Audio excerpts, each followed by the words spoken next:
हाय सांग माने महाशिवरात्रि थिला तो आमे जाइकी आसिका पंकलबाड़ी सुबनेश्वर मंदिर रे पहुंची जाइथिलु। तो मोटा नदी तट को जीवार वीडियोटा निशुकुलिया नदी। तो आमे जते बेले से मंदिर रे पहुंचलु आमे सेइटर पुजारी मानन को पचारलु सुबनेश्वर मंदिर रो ना केमिति भाबे हेतिला। तो से पुजारी कहले जते बेले रामचंद्र 14 वर्ष वनवास को जाइथिले तो निशुकुलिया नदी तट ही जाउथिले। तो से सोन मुदी ए मंदिर रे छाड़ी दे जीवारु तो से ना सुबनेश्वर मंदिर ना हला।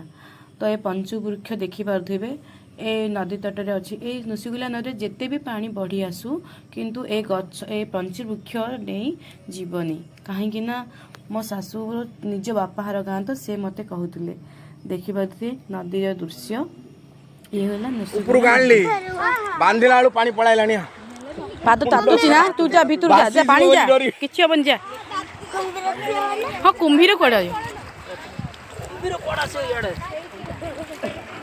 कोनला भाषण भरले की ता गाँ लोक चिन देले